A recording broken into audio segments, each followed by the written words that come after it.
We saw a reasoning model think its way to a great answer, but ask that same model for today's weather and it freezes. So let's talk about the one thing an LLM simply can't do on its own.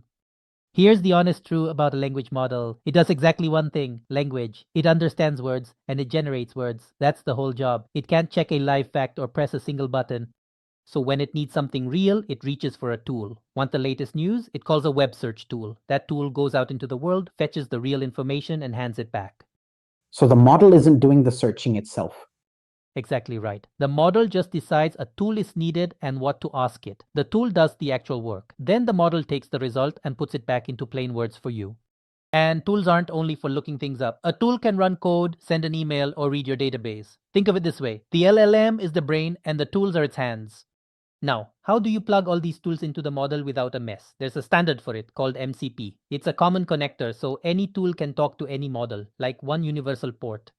So the whole picture is a clean split. The model interprets what you want and the tools do the work. That split is what turns a chatbot into something that can actually get things done. We've spent this season inside neural nets and LLMs. For the finale, let's meet a very different kind of model, one quietly running real business predictions every day. XGBoost.